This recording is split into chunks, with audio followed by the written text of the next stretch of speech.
N4HNH here with an opportunity to talk about QRM and what we can do about it. This is the Yaesu FTdx5000MP, but much of what I'm going to show you could do with other radios as well, with the exception maybe of the preselector.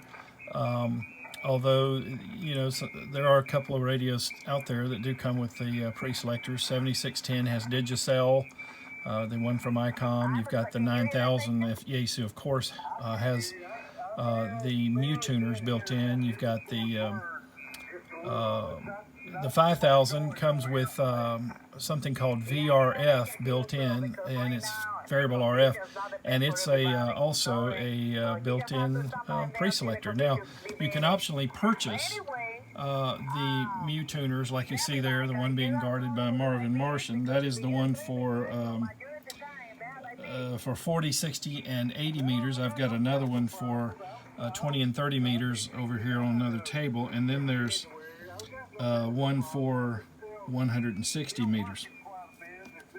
So you hear the honkiness there from the QRM. Let me show you where they are.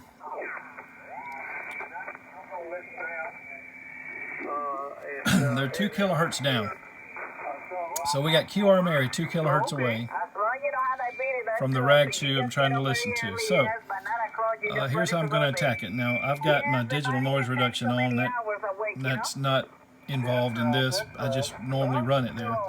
Now, you know, with your DSP filter width, if you don't have it engaged, then it's normally 2.4 kilohertz width.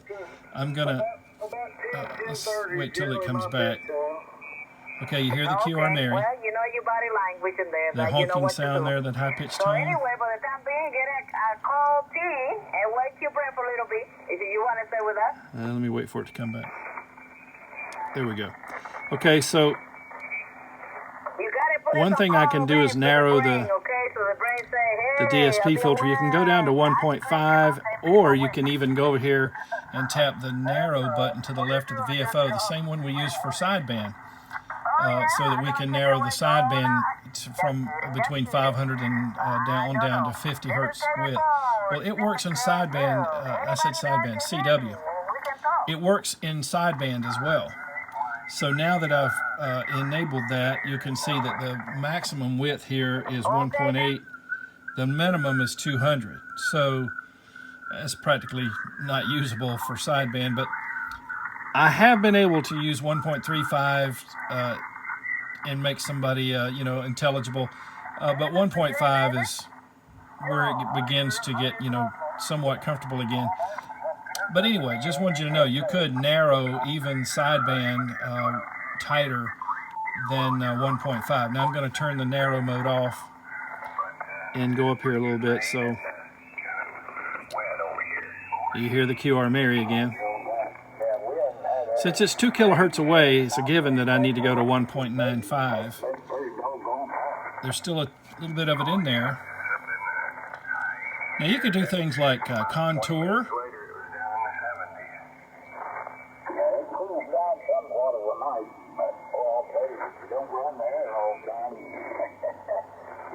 And use the contour to, you know, just knock out that high pitch. It's, you know, contour is just a kind of a wide type of notch filter. Of course, we all have known to use shift, so here we go with shift.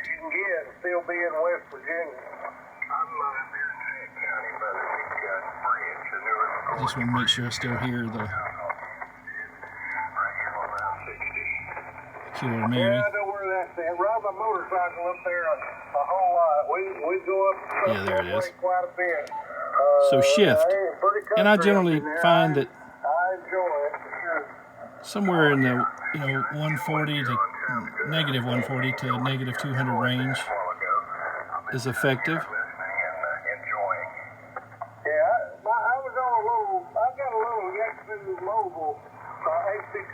Let me let it come back in there, and I'll show you another thing I do. I hooked a vertical to it. I've been messing with it for a month or two, and I haven't been on it in a long time. Thought I'd talk a little bit tonight, but this one definitely does better.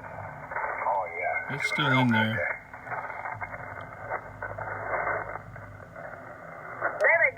call sign, please. November Yankee Hotel Papa. Okay, maybe they're not talking now. Let's see what'll happen here if I give. Ah, it's back. Okay. Tighten the filter. November 8 Yankee Hotel Bravo. Yankee Hotel Papa. Okay, thank you. This is So you hear Kilo, a little bit of it in Delta there. Charlie Kilo Lima. Where you go? Yeah, I was in there a couple of weeks ago trying out an antenna, and I think we talked a Okay, little so bit. shift. Okay, no problem. Well, you're sounding good down this way, David. You got Shift and it sounds good down here. narrowing the filter to 1.95 since they're 2 kilohertz away. That gets me into the ballpark. You are here. Good signal. See if it's still there. Yeah, playing a little bit over here in the high too, David. Okay, thank you there, Amos. Yeah, you're sounding good too. You are 20 plus in Tennessee. Oh, yeah, Yep, that's it's what there. I'm getting on you there, Josie. Yeah, you're very strong. The other thing I'll do, okay, so if you have the optional tuner, or then, you know, when you press this button, that's what it will be enabled. If you don't, you'll get the built-in VRF, variable RF, which is a pre-selector. The tuner is about, it tightens it up even more. It's about 1/3 the width of the VRF, but the VRF is still,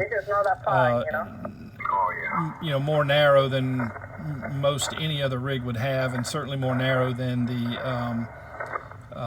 fixed bandpass filter. So anyway, and the VRF and the tuner are inserted into the circuit ahead of the fixed bandpass filter. The radio does have a fixed bandpass filter, of course. So enabling the tuner there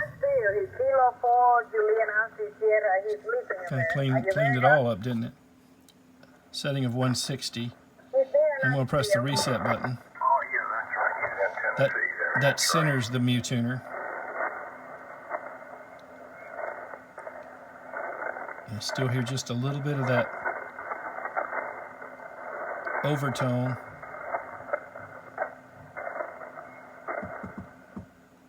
So I'm just going to, yep, looks like 160 took the rest of it out. So there you go, a few different options, combinations. Remember, there's not one magic button on these radios, any radio. It's combinations of things. And I should mention, the first place if you've watched my other videos, you've heard me say this, the first place you want to attack noise and QRM is here in the front end. And so you'll notice there that I had already put in 6 dB of attenuation. There's the indication that the tuner is enabled, and I also put it on IPO1.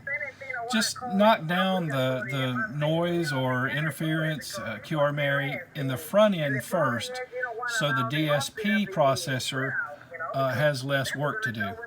You know, that's just do that with any radio, really.